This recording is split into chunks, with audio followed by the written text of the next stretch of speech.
ज्ञानतिमिरान्धस्य ज्ञानाञ्जनशलाकया चक्षुरुन्मीलितं येन तस्मै श्रीगुरुवे नमः। सर्वे भवन्तु सुखिनः, सर्वे सन्तु निरामयाः, सर्वे भद्राणि पश्यन्तु मा कश्चित् दुःखभाग् भवेत्।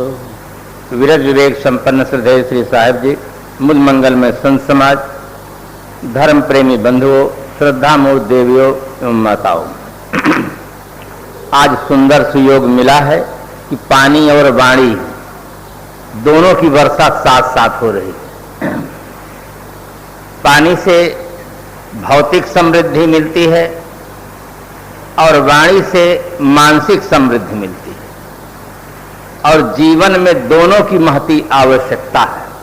संसार में अरबों नर नारी हैं, उनके रंग में, रूप में, लिंग में, भाषा में, संप्रदाय में, मान ग्रंथों में, उपासना पद्धति में बहुत बड़ा अंतर दिखाई देता है।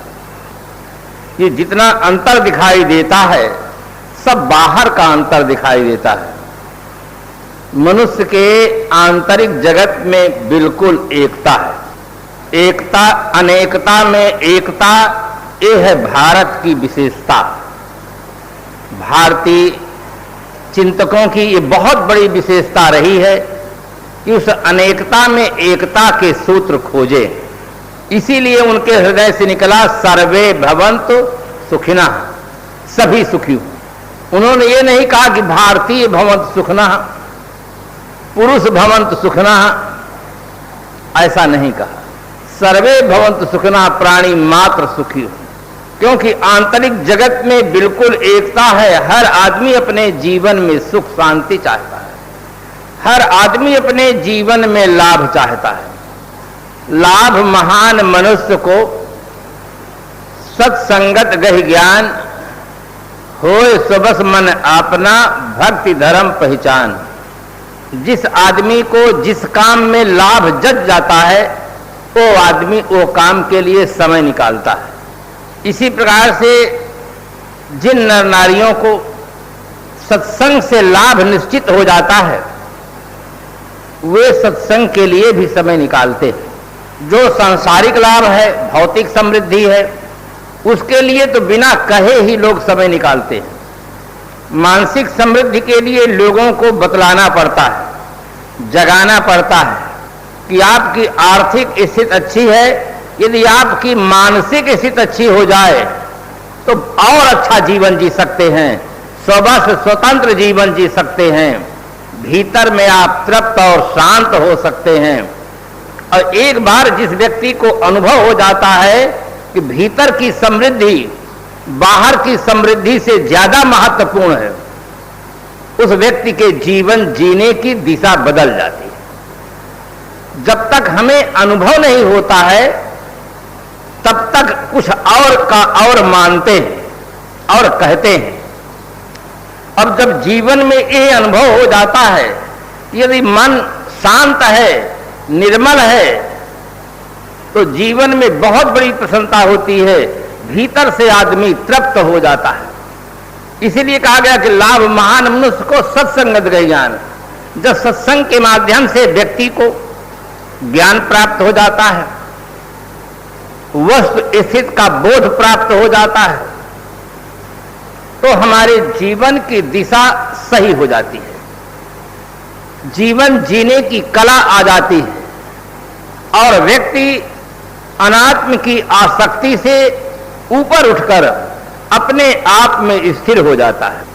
जो लोग कहते हैं कि साहब हमारा मन स्थिर नहीं रहता है, मन बहुत चंचल है, मेरी अपनी दृष्टि में ये शुभ लक्षण है। मन चंचल रहना शुभ लक्षण है।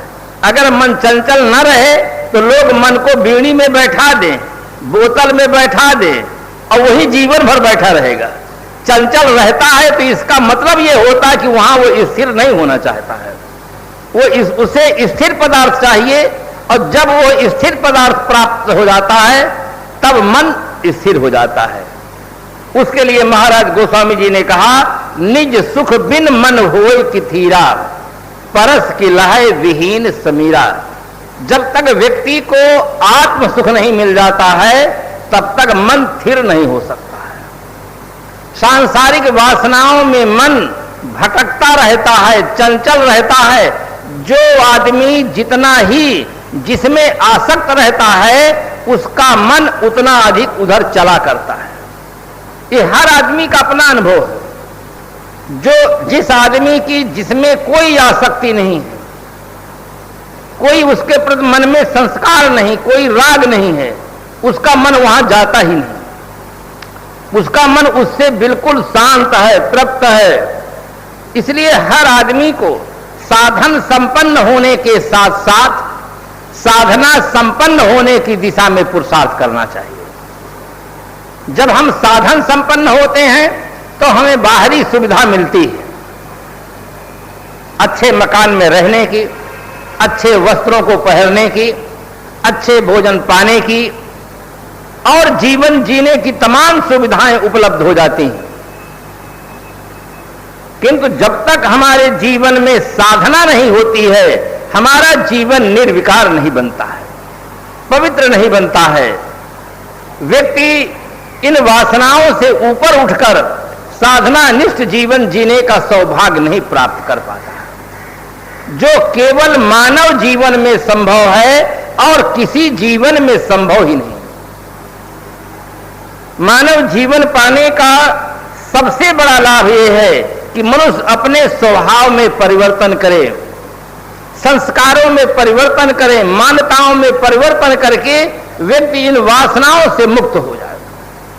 ये वासनाएं ही हमारे दुख का कारण है। जिसके मन में जितना अधिक वासनाओं का तूफान उठता है वो आदमी उतना अधिक भीतर से अशांत रहता है, अतृप्त रहता है।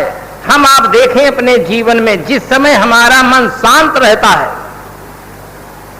दुख नाम की कोई चीज नहीं होती है। जब आप गहरी निद्रा में सो जाते हैं कुछ भी पता नहीं रहता कि हम अहमदाबाद में हैं कि बंबई में हैं। दुख नाम की कोई चीज नहीं रह जाती है, कुछ ख्याल ही नहीं रहता है। और जैसे स्वप्न अवस्था आती है सुख दुख होने लग जाता है। अनुकूल स्वप्न होता है व्यक्ति को वहां भी सुख की अनुभूति होती है, पदार्थ कुछ भी नहीं है, केवल संस्कारों का स्मरण होता है, सुख दुख होने लग जाता है। प्रतिकूल संस्कार आ जाते हैं तो लोग स्वप्न में भी दुखी होने लग जाते हैं, रोने लग जाते हैं, चिल्लाने लग जाते हैं। हर आदमी को यह प्रयास करना चाहिए कि ये हमारे संस्कार शुद्ध हों, शांत हों, हम ऐसी स्थिति प्राप्त करें जहां सबसे हटकर अपने में शांत हो जाएं। ये मानव जीवन पाने का लाभ है। लाभ को हम अनेक भागों में बांट सकते हैं। स्वास्थ्य का लाभ, धन का लाभ, अच्छी बुद्धि प्राप्त करने का लाभ, सदाचरण प्राप्त करने का लाभ और आत्मस्थिति प्राप्त करने का लाभ। इन्हीं लाभों में सभी लाभ आ जाते हैं। लाभ की जब बात आती है तो मुझे एक सेठ जी की याद आती है। एक सेठ जी थे, प्रातःकाल दुकान अपनी खोले और उसी समय पर एक ग्राहक पहुंचा। ग्राहक ने कहा, सेठ जी हमारा माल तौल दीजिए, हम आपको 5 रुपया दे देंगे। सेठ जी बहुत खुश हुए। उन्होंने कहा, ठीक, हम भगवान की पूजा कर लें, धूप दीप अगरबत्ती कर लें, फिर आपका काम पहले करेंगे। सेठ जी धूप दीप अगरबत्ती करते हैं, तत्पश्चात कहते हैं अपना माल लाओ, हम तौल देते हैं। वो व्यक्ति अपना माल निकालता है, झोला से तराजू में रखता है और सेठ जी जैसे तौलना चाहते हैं वो माल नीचे गिर जाता है। आपके मन में होगा कि माल क्या था? जीवित मेढक थे जो वर्षा ऋतु में बोलते हैं, टर टर की आवाज बोला करते हैं, वे जीवित थे। बंधुओं, मुर्दा को तौला जा सकता है, जिंदा को रखेंगे तो इधर उधर कुछ करेगा ही, बहुत मुश्किल हो गया। जैसे तौलना चाहते हैं, कुछ नीचे गिर जाते हैं, उनको उठाते हैं दूसरी तरफ गिर जाते हैं। सेठ जी तौलते तौलते 5 मिनट समय हो गया, तौल नहीं पाए। सेठ जी खींच जाते हैं। खींच करके उन्होंने कहा, सुबह सुबह हमारी दुकान पर आकर हमारा समय बर्बाद कर दिए। उन्होंने कहा, अभी तो आप कह रहे थे कि भगवान की बहुत बड़ी कृपा है, दुकान खोलते ही ग्राहक भेज दिए, कुछ माल नहीं जाएगा, 5 रुपया मिल जाएगा। अभी भी हमारा माल आप तौल दीजिए, हम आपको 5 रुपया देते हैं। सेठ ने कहा, क्या तौल दे? ये जीवित मेढक लाए हो, अगर मुर्दा होते तौल देता। इनको तौलना चाहता हूं, एक इधर गिर जाता है, एक उधर गिर जाता है। दोनों में बात छिड़ रही थी। एक वृद्ध व्यक्ति आ गया। वास्तव में वृद्धों का बहुत बड़ा सम्मान होना चाहिए, उन्हें जीवन का अनुभव होता है। उसने कहा, सेठ जी आप ग्राहक के साथ ऐसा व्यवहार कर रहे हैं, एक ग्राहक के साथ आप गलत व्यवहार करेंगे तो 10 ग्राहक टूट जाएंगे। इस ग्राहक के साथ सुंदर व्यवहार करेंगे तो 10 नए ग्राहक मिल जाएंगे। जो आपके आजीविका के साधन हैं, उनके साथ आप ऐसा व्यवहार कर रहे हैं। सेठ को नरम होना चाहिए, नम्रतापूर्वक व्यवहार करना चाहिए। वास्तव में जिस आदमी के वाणी में नम्रता होती है, मधुरता होती है, वो आदमी सबका प्रिय बन जाता है। उन्होंने कहा कि आप अपनी बुद्धि से काम ले, सारी समस्या का समाधान बुद्धि से होता है। जिस आदमी के पास सुंदर बुद्धि होती है वो समाधान कर लेता है। उन्होंने कहा, मेरी बुद्धि कुछ काम नहीं करती, कुछ समझ में नहीं आता, क्या करूं? उसने कहा, देखिए आप दुकान से कपड़ा लाइए और तराजू के चारों कोण कपड़े से बांध दीजिए, बीच में मेढक रख दीजिए, आराम से तौल लीजिए। सेठ जी सुन करके एकदम खुश हो गए। इतने सरल समाधान, कोई बुद्धि काम नहीं कर रही थी। जिस आदमी की समस्या का समाधान मिल जाता है, उस आदमी के चेहरे में प्रसन्नता होती है। हमारे भीतर जैसा कुछ चिंतन चलता रहता है, उसका प्रभाव मन पर पड़ता है, चेहरे पर पड़ता है। सबसे ज्यादा चेहरे को देखकर आदमी जान लेता है कि इनके भीतर की स्थिति क्या है। इसीलिए कहा जाता है, face is the index of mind. चेहरा अंतःकरण का मार्गदर्शक होता है, उससे भीतर की स्थिति का पता चलता है। जैसे दुकान के बाहर साइन बोर्ड पर लिखा रहता है, स्टील के बर्तन की दुकान, कपड़े की दुकान, लोग पढ़ लेते हैं और अंदर चले जाते हैं। इसी प्रकार से लोग चेहरा भी पढ़ते हैं, उसके अंदर भी उसमें भी कुछ लिखा रहता है कि भीतर क्या हो रहा है। एकदम प्रसन्न मुद्रा में तुरंत दुकान से कपड़ा लाता है, चारों कोण बांध करके मेढक को बीच में रखता है। जैसे मेढक को तौलना चाहता है तो मेढक आपातकालीन मीटिंग लेते हैं कि अब हम क्या करना चाहिए। उसमें एक लीडर था, लीडर का दिमाग बड़ा तेज होता है।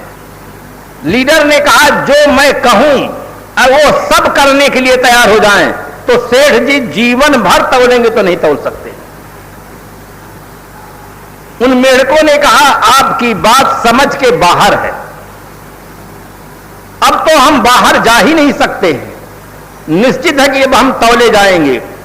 उन्होंने कहा कि ये बहस करने का समय नहीं है, मैं जो उपाय बतलाऊं सब प्रतिज्ञा करो कि वही काम हम करेंगे, तुरंत सफलता मिल जाएगी। सब प्रतिज्ञा लेते हैं, जो आप उपाय बताएंगे वही हम करेंगे।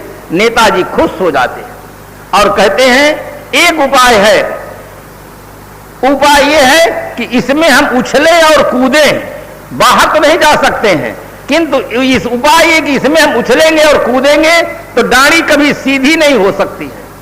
सभी फुल पावर में आकर के उछलने और कूदने लगे। सेठ जी तौलते तौलते परेशान हो गए, नहीं तौल पाए, अंतिम में कपड़ा छोड़ दिए और कहे, ले जाओ अपना, हमें 5 रुपया नहीं चाहिए।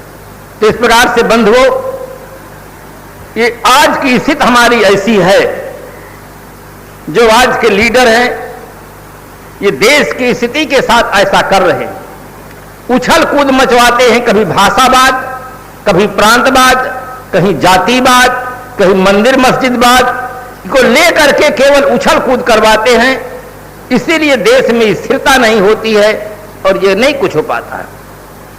हर आदमी अपने जीवन को सही ढंग से जिए तो सचमुच उसे लाभ प्राप्त हो सकता है, अमूल्य लाभ प्राप्त हो सकता है, उसका मन स्वस्थ हो सकता है। आज बच्चों की ही नहीं, बच्चों के जीवन में जो चंचलता दिखती है बहुत कुछ स्वाभाविक है, किंतु युवा पीढ़ी में जो चंचलता दिखती है, जो विकृति समाज के सामने दिखाई दे रही है, उसमें भी वही मन ही समस्या के रूप में, वृद्धों के जीवन में जो निर्विकारता नहीं दिखाई देती है, जीवन की पवित्रता नहीं दिखाई देती है, काले बाल सफेद हो गए, आंख की रोशनी कम हो गई, दांत तीरथ करने चले गए, शरीर ढीला सा हो गया है, किंतु मन अभी भी वैसा बना हुआ है।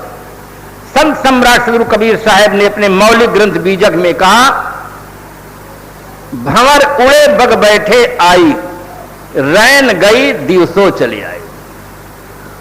भंवरा उड़ गया, बगुला आकर बैठ गया। साहब को कहने का तरीका कितना सुंदर है। भंवर उड़े बग बैठे आई, भंवरा काला होता है, बगुला सफेद होता है, काले बाल उड़ गए, बाल सफेद हो गए। किंतु दुख की बात है कि अभी मन सफेद नहीं हुआ। शरीर में परिवर्तन हुआ, शरीर के आकृति में परिवर्तन हुआ, किंतु भीतर मन में परिवर्तन नहीं हुआ। मन भी बदलना चाहिए। शरीर की परिवर्तन के साथ साथ अगर हमारी मान्यताओं में, मन की धारणाओं में परिवर्तन हो जाए तो कहां ही कबीर जान दे बही, और जब से चेते तब से सही। जब से कोई हमें संत मिल जाए, गुरुजन मिल जाए, बोध प्राप्त हो जाए, हमारी दृष्टि में परिवर्तन हो जाए, तभी से सही पथ पर चले। एक शायर लिखता है, नजरें बदली तो नजारे बदल गए, किश्ती ने रुख बदला तो किनारे बदल गए। थोड़े से परिवर्तन में बहुत बड़ा परिवर्तन निहित रहता है। आप टेलीविजन देखते हैं, थोड़ा सा परिवर्तन कर देते हैं सुई घुमाने में तो कुछ का कुछ हो जाता है। समाचार आ जाता है तो कुछ दूसरा दिखाई देने लग जाता है। आप गाड़ी में बैठे रहते हैं, थोड़ा सा हैंडल घुमाने में परिवर्तन कर देते हैं, गाड़ी दूसरी दिशा में चली जाती है। इसी प्रकार से जीवन जीने की दिशा में भी थोड़ा सा परिवर्तन करें। अपने मन को अब समझा लें कि बहुत गई, थोड़ी रही, थोड़ी भी अब जाए, बहुत चली गई है, थोड़ा सा जीवन बचा है और ये भी जा ही रहा है। इसलिए जो है जीवन उसे हम बचा लें, मन को समझा लें कि अब से हमारे मन में ऐसी भावना जगे कि अस प्रभु कृपा करहु यही भांति, सब तज भजन करो दिन राती। अब हमारे मन में ऐसी सुंदर भावना हो जाए कि सबको छोड़कर हम भजन करेंगे। कभी अर्थ पर अनर्थ नहीं करना। सबको छोड़कर मतलब बाल बच्चे परिवार घर द्वार छोड़कर साहब नहीं कहते हैं। यहां कहते हैं जो हम गलत करते थे, जो हमारी गलत आदतें थी, जो हमारी गलत मान्यताएं थी, जो हमारे गलत संस्कार थे, इन सबको अब छोड़ करके हम भजन करेंगे। ये प्राणी और पदार्थ बंधन नहीं है। हमारे मन में जो गलत आदतें बन गई हैं, गलत संस्कार बैठ गए हैं, ये बंधन है और इनको छोड़ो। सब तज भजन करो दिन राती। जो तमाम तरह के विषयों के संस्कार हैं, इनको छोड़ करके रात दिन हम आत्मचिंतन करें, स्वरूप चिंतन करें। अगर इस प्रकार से भाव हमारे भीतर जग जाए तो सचमुच जो जीवन शेष है वो सार्थक हो जाए। और कहावत है एक कि अंत भला तो सब भला। सुबह का भूला हुआ आदमी अगर शाम के घर आ जाता है तो उसे भूला हुआ नहीं कहना चाहिए। अगर युवावस्था में हमें कोई संत नहीं मिले, कोई गुरुजन नहीं मिले और हम भाग गए हैं, कोई ऐसी बात नहीं, किंतु जब से मिल गए संत गुरुजन फिर हम अपनी दिशा में सही हो जाएं, सही ढंग से जीवन जिएं। अच्छा जीवन एक दिन का भी हो तो महत्वपूर्ण होता है। खराब जीवन सैकड़ों वर्ष का हो तो उसका कोई महत्व नहीं। जीवन का महत्व लंबाई से नहीं होता है, जीवन का महत्व ठीक से जीने से होता है। अच्छा बुरा बस नाम ही रहता सदा इस लोक में, वो धन्य है जिसके लिए हो लीन सज्जन शोक में। केवल एक कहने की कहानी रह जाती है। देखो इसी धराधाम पर महाराज श्री राम आए, महाराज श्री कृष्ण आए, हजरत मोहम्मद आए, प्रभु ईसा मसीह आए, भगवान बुद्ध आए, भगवान महावीर आए, सदगुरु कबीर साहब आए, किंतु आज प्रत्यक्ष रूप में कहीं कोई दिखाई नहीं देते। रात और दिन ये बने रह जाते हैं। रात और दिन के बीच में आदमी जन्म लेता है, कर्म करता है, संसार से विदा हो जाता है। संत सम्राट श्री कबीर साहब ने हमें एक नियम दिया, अगर उस नियम को याद रखें तो मन से मोह मिट सकता है। आया है सो जाएगा, राजा रंक फकीर, एक सिंहासन चढ़ चला एक बंधा जात जंजीर। किसी के लिए छूट नहीं है, चाहे राजा हो, रंक हो, फकीर हो, सबके लिए एक नियम है। जो व्यक्ति आता है सब एक दिन चला जाता है। बिहार में एक कहावत है, जाना अकेला तो झमेला किस काम का। जब अकेला ही जाना है तो झमेला किस काम का। अगर ये बात सदगुरु कबीर साहब की हमें याद रहे कि आया है सो जाएगा, तो मन में जो मोह होता है, तड़फन होती है, वो शांत हो सकती है। महाराज गोस्वामी जी ने लिखा, होए विवेक मोह भ्रम भागा, तब रघुनाथ चरण अनुरागा। सत्संग की इसीलिए बहुत बड़ी आवश्यकता है कि हमारे मन में जो प्रसुप्त शक्तियां हैं वो शक्तियां जागृत हो जाएं। जैसे आदमी गहरी नींद में सोता रहता है, कोई व्यक्ति उस व्यक्ति का नाम लेकर के जोरों से नाम लेता है, वो व्यक्ति जग जाता है। इसी प्रकार से सत्संग में बैठने से, श्रद्धा भाव पूर्वक श्रवण करने से हमारे अंदर जो प्रसुप्त भावनाएं हैं वो जागृत हो जाती हैं। उस जीवन को एक नई दिशा मिल जाती है और आदमी के अंदर बहुत बड़ा पावर है। वो पावर है, सबसे बड़ा पावर है संकल्प शक्ति का पावर। जिस आदमी की संकल्प शक्ति मजबूत होती है वो आदमी अपने जीवन में जो निर्णय लेता है उसमें सफल हो जाता है। वो संकल्प शक्ति हमारी जागृत हो जाती है, हम अपने कल्याण कृत कार्य में सफल हो जाते हैं। इसीलिए सत्संग की महिमा सभी महापुरुषों ने बड़े ही भावपूर्वक गाया और आज प्रत्यक्ष देखा भी जाता है कि सत्संग से प्रभावित व्यक्ति समस्त दुष्कर्मों से मुक्त हो जाते हैं। शराबी शराब छोड़ देता है, मांसाहारी मांस छोड़ देता है, दुर्व्यसनी दुर्व्यसन छोड़ देता है, संसार में आसक्त प्राणी वहां से हट करके आत्मचिंतन करने लग जाते हैं। भौतिक जो शक्तियां हैं वो शक्तियां केवल हमारे शरीर को समाप्त कर सकती हैं। आज विज्ञान के युग में नाइट्रोजन बम, हाइड्रोजन बम, परमाणु बम बने हैं, ये हमारे शरीर को विनाश कर सकते हैं, किंतु जो हमारी गलत आदतें हैं, जो गलत मान्यताएं हैं, इसमें किंचित भी परिवर्तन वे नहीं कर सकते। शब्द शक्ति में इतनी बड़ी शक्ति है कि आदमी जीवित रहता है और उसकी गलत आदतें छूट जाती हैं, उनकी मान्यताएं छूट जाती हैं। इसलिए शब्द शक्ति में बहुत बड़ी शक्ति। इसीलिए सत्संग में आकर के श्रद्धा भाव पूर्वक एक एक शब्दों को अच्छी तरह से सुने तो सिमिट सिमिट जिम भरे तलावा, जिम सदगुण सज्जन पहावा। एक एक बूंद पानी गिर करके बड़े बड़े तालाब भर जाते हैं, घड़ा भर जाता है। सत्संग सुनते सुनते एक दिन ऐसा आएगा कि हमारा अंतःकरण भी भर जाएगा और हमें जीवन में शांति मिल जाएगी।